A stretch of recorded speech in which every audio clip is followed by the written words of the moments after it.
시작. 아브라함이 하갈과 동침하였더니 하갈이 임신하매 그가 자기의 임신함을 알고 그의 여주인을 멸시한지라. 사레가 아브라함에게 이르되 내가 받는 모욕은 당신이 받아야 옳도다. 내가 나의 여종을 당신을 풀어주었거늘 그가 자기의 임신함을 알고 나를 멸시하니 당신과 나 사이에 여호와께서 판단하시기를 원하노라. 아브라함이 사라에게 이르되 당신의 여종은 당신의 수준에 있으니 당신의 눈에 좋을 대로 그에게 행하라 하며 사레가 하갈을 학대하였더니 하갈이 사레 앞에서 도망하였더라. 아멘. 사랑하는 성도 여러분, 평안하십니까? 아멘. 여러분, 핑퐁 게임이란 말 들어보셨나요? 핑퐁이 뭐죠? 여러분들이 지금 제일 좋아하는 우리 교회 붐이 불고 있는 탁구를 핑퐁이라고 하잖아요. 그럼 핑퐁 게임이란 어떤 사안이나 책임을 서로 떠넘기며 반복적으로 주고받는 상황을 묘사할 때 쓰는 말이 이 핑퐁 게임입니다. 이쪽으로 옮기고 저쪽은 또 나한테 넘기고, 이 핑퐁 게임인데요. 오늘이 그렇다는 겁니다. 사레가 원했고 아브라함도 이를 받아들여 일이 성사되었는데요. 누구 한쪽의 일방적인 의견이 아니라 합의를 본 상황이었습니다. 그런데요, 결과가 이상한 방향으로 흘러가고 있는 거죠. 자, 일단 하갈이 임신을 하게 됩니다. 여기서 궁금한 게 있는데요. 여러분도 한번 생각해 보세요. 사레는 하갈이 임신하길 바랬을까요? 아니면 하갈도 임신하지 못하기를 바랬을까요? 모르긴 몰라도 두 마음이 공존하고 있진 않았을까. 그런데 이번 일로 불임의 문제가 아브라함 쪽보다는 누구에게 있어요? 사레에게 있는 것 같죠. 여러분, 이런 일이 정말로 스트레스 받는 일입니다. 책임이 나에게 있다. 저희 가정도 여러분도 아시다시피 12년간 아이가 없었잖아요.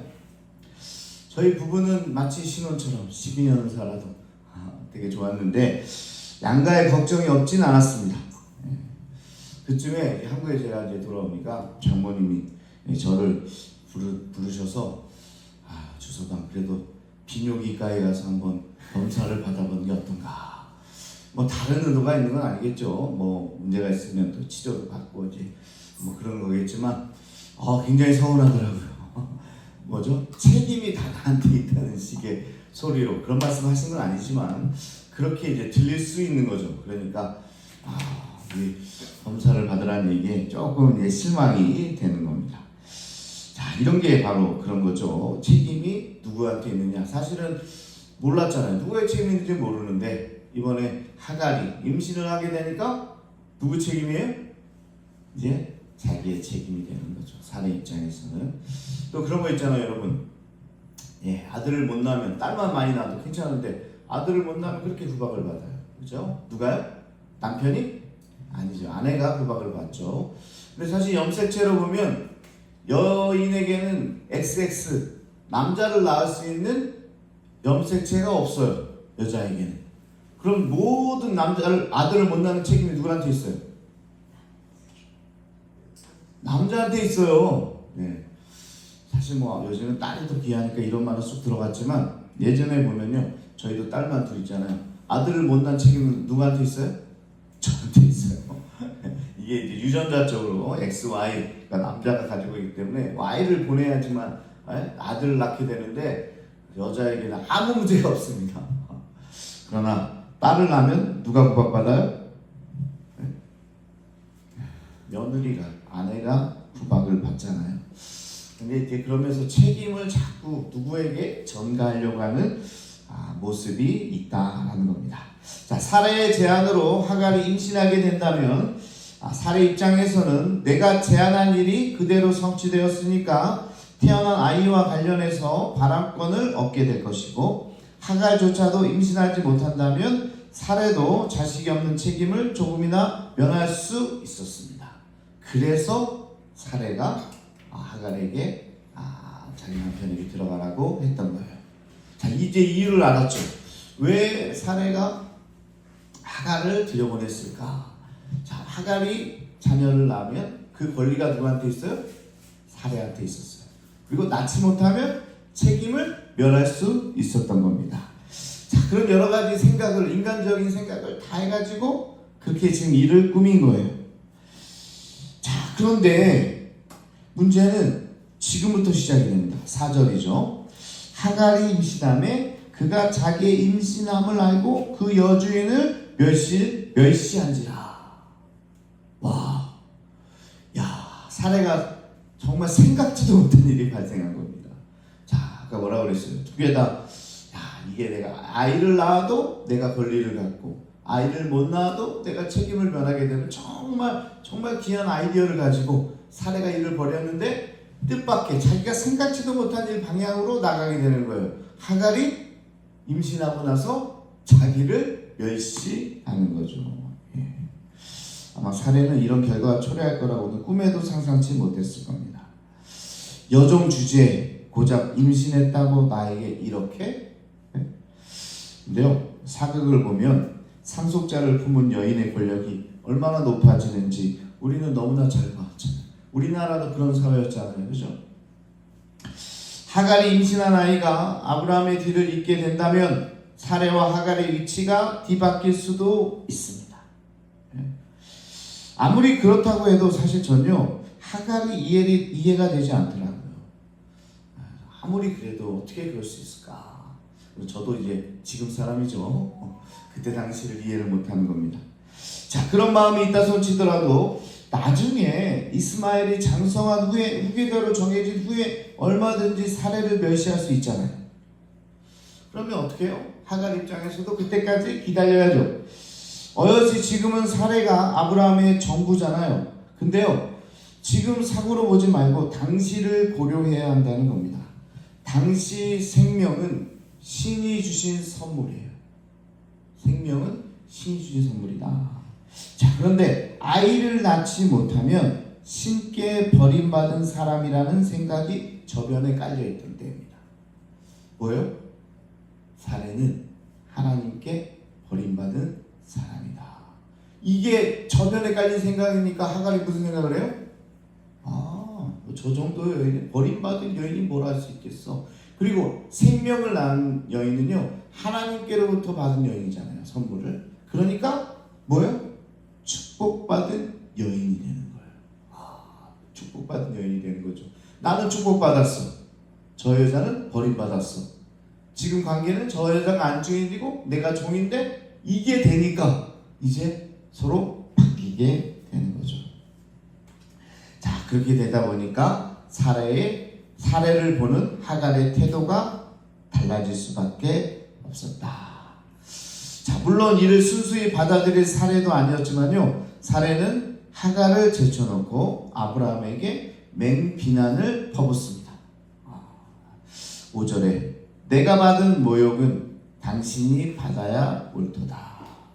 내가 나의 여종을 당신의 품에 두었거늘 그가 자기의 임신함을 알고 나를 멸시하니. 이렇게 이야기합니다. 자, 여기서도 좀 이해가 안 되죠. 제가 아브라함의 편에 서서 하는 말은 아닙니다. 아내 사레가 하나님의 계획을 기다리지 못하고 자기의 여종을 아브라함에게 보낸 거잖아요. 그렇죠? 근데 왜 이 모욕을 아브라함이 받아야 한다고 하는 걸까요? 여러분 이해가 되세요? 이거 당신이 받아야 될 모욕을 내가 받고 있습니다. 지금 이렇게 이야기했잖아요. 근데 이걸 누가 제안을 했죠? 이 사례가 제안을 했잖아요. 그죠? 그래서 저도 이해가 안 돼서 좀 찾아보니까 표면적으로는 사례의 책임 회피일 수도 있지만 그것보다는 이 안에 인간적인 후회와 상처가 담겨 있다고 합니다. 이 사례가 이렇게 말한 이유가 그의 상처가 있기 때문에 그래요. 사실 이 모든 결정은 가장인 아브라함에게 전적으로 있었습니다. 네, 맞아요.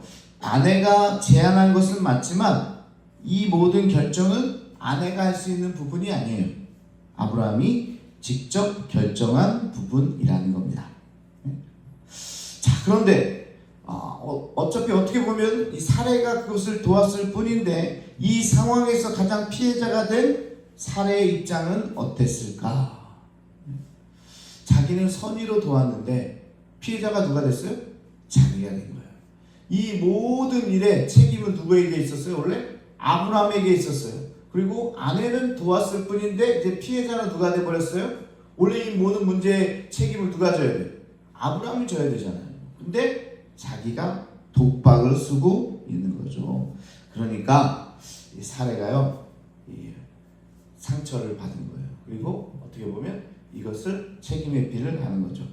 남편과 더 나아가 하나님에 대해서 얼마나 원망스러웠을까. 그래서 이런 이야기를 하는 거죠. 자, 그런 와중에 하갈이 자기를 멸시함을 보고도 둔한 남편에 대한 서러움도 그게 다다랐을 겁니다. 야, 그럼 누가 막아야 돼요? 누가 나서야 되죠? 남편이 나서야 될 거 아닙니까? 지금 정부가 애를 못 낳는다고 지금 구박을 받고 있어요. 또 여종에게, 한때는 종이었던 여자에게 지금 구박을 받고 멸시를 당하고 있어요. 그러면 누가 나서야 돼요? 네? 그런데 이 찌질이가 나서질 않았나 봅니다. 그냥 보고만 있는 거예요. 자, 하나님께 묻지 않고 애굽에 가서 헛짓하고 돌아온 결과물이 하갈이 매개가 되니까 그 원망을 아브라함에게 하는 거일 수도 있습니다. 자, 원망이 이제 아브라함에게서 이제 올라가게 되는데요. 이제 뭐까지 올라가게 되냐? 당신이 애굽에서 잘못하지만 않았어도, 당신이 애굽으로 가는 결정만 하지 않았어도, 이 하갈이라는 존재가 무슨 존재예요? 애굽의 결과물이잖아요. 그죠? 이 애굽 여인이잖아요. 그렇죠? 여러분 너무 잘 아시죠? 애굽 여인이죠. 애굽에 가서 이런 겪다가 나중에 선물로 받은 여종입니다. 그러니까 원망이 올라가다 보면 당신에게 있다고 하는 거죠. 그렇게 마지막으로 이런 제안을 한 자기에게 실망한 표현을 하고 있지는 않는가. 자, 첫째는 이제 다른 자기의 책임의 피고, 두 번째는 이제 남편에게 원망을 했고, 세 번째는 자기에게 실망한 표현을 지금 이렇게 하고 있다는 겁니다. 내가 잘못했다 이런 생각을 하게 되면서 이런 이야기를 지금 하고 있다는 거죠. 여기서 한 가지 교훈이 하나 있는데요. 인간의 판단이 선의에서 시작되었다 하더라도 그 결과가 고통이 될 수 있다는 점입니다. 그렇구나.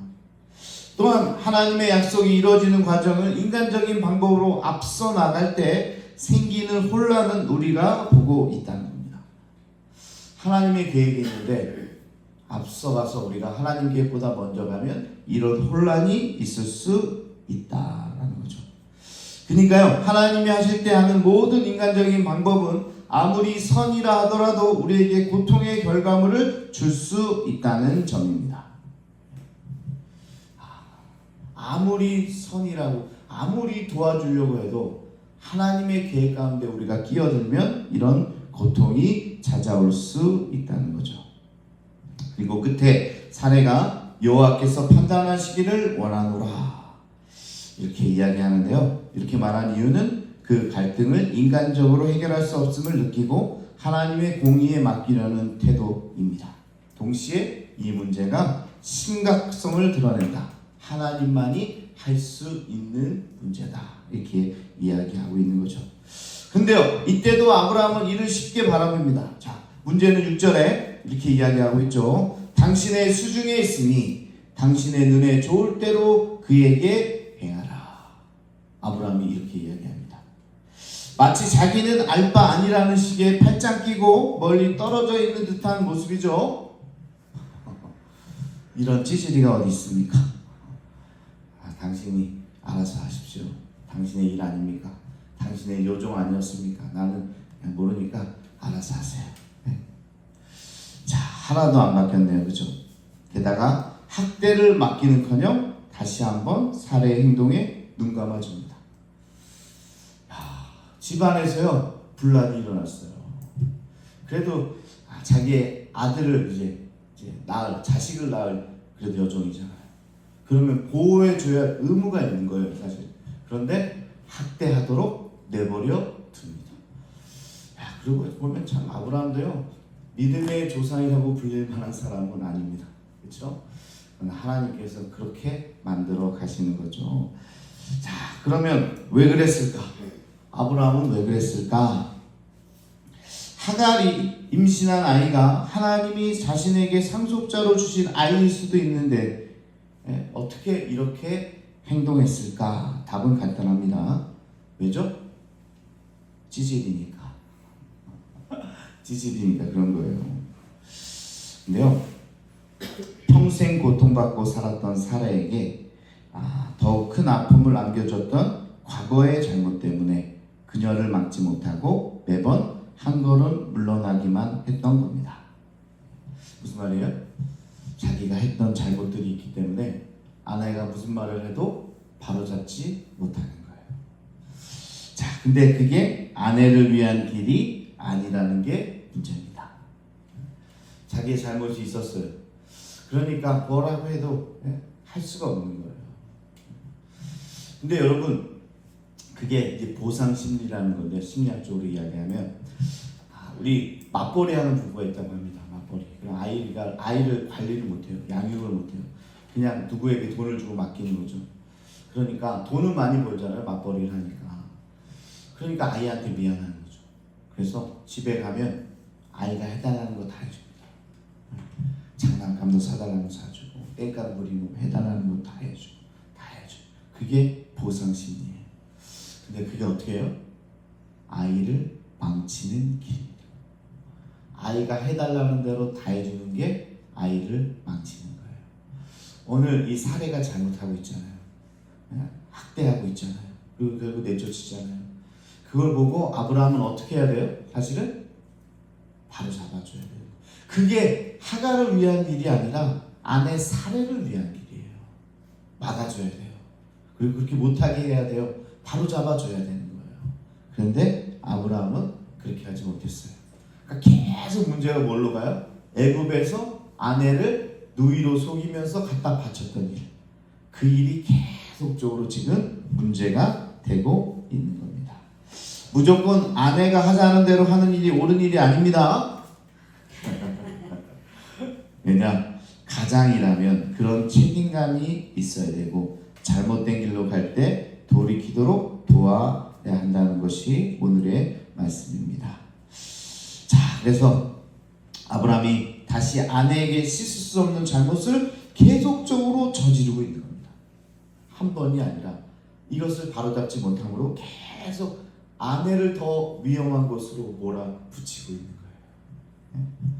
결국 하갈은 도망가게 되고 믿음의 가족이 막장 드라마의 주인공이 돼버린 겁니다. 보세요. 사례가 얼마나 나쁜 사람이 돼버립니까? 안 그렇습니까? 자기 이익을 위해서 어떻게 보면 아까 얘기했잖아요. 자기가 어떤 보면 상속자의 권리를 얻기 위해서 여종을 보낸 거예요. 그냥 보낸 게 아니에요, 여러분. 정말 뭐 우리가 자손이 없어가지고 불쌍해서 뭐 이렇게 이게 아니라 자기가 하갈을 통해서 아들을 낳는다면 그 하갈의 아들이 아니라 자기 아들이 되는 거예요. 왜? 여종이니까. 자기가 관리하고 자기에게 소유된 여종을 보내서 아이를 낳으면요. 결국 우리나라 옛날 씨바지가 되는 거죠. 그러면서 그 아들은 누구 아들이에요? 내 아들이 되는 거예요. 그 권리를 가지려고 했던 거예요. 그리고 아까 막 얘기했듯이 애를 못 낳으면 어떻게 돼요? 내 책임이 아닌 거예요. 나만 못 낳은 게 아니라 다른 여인을 붙여줬는데도 못 낳았어. 그럼 뭐예요? 네 책임이야. 아브라함 네 책임이야. 이렇게 할 수 있는 거잖아요. 그러니까 이 사례가 이 머리를 엄청 쓴 거예요. 그래서 했는데 결국 자기한테 이렇게 오니까 또 어떻게 해요? 학대를 하잖아요. 그러니까 사실은 얼마나 나쁜 여인으로 지금 가고 있는 겁니까? 그럼 누가 막아야 돼요? 아브라함이 막아야 돼요. 근데 아브라함이 뒷짐지고 있는 겁니다. 그래서 자기 하고 싶은 대로. 이게 어떻게 보상심리라고 할 수 있지만 결국은 가정을 파탄으로 만들고 망치는 일이 되어버린 겁니다. 그러면서 가정 안에서 핑퐁 게임 일어나면 네 책임이야, 너 책임이야, 네 책임이야. 그러면서 풍지박산 되고 있습니다. 자, 우리가 이게 남의 이야기로만 듣지 마시고 오늘 함께 우리 가정의 이야기로 들으시기를 축복합니다. 그러면서 기도합시다. 우리는 책임 전가하고 있지 않습니까? 책임 회피하고 있지 않습니까? 내 위치에서, 가장의 위치에서, 또 어머니의 위치에서, 또 자녀의 위치에서 우리 또한 그러고 있지 않습니까? 우리가 돌아보면서 우리 반면교사로 삼고, 그리고 또한 감사한 건 이 찌질이도 믿음의 조상, 축복의 조상, 그런 사람으로 만들어 가신 하나님. 나도 이렇게 지금은 부족하고 연약할지 모르지만 하나님이 하시는 길에 내가 따라가고 순종하기만 하면 나도 믿음의 사람으로 만들어 가실 하나님을 바라보면서 우리 함께 기도하기를 원합니다. 이 시간 우리 주여 한번 부르시고 통성으로 함께 기도하겠습니다. 주여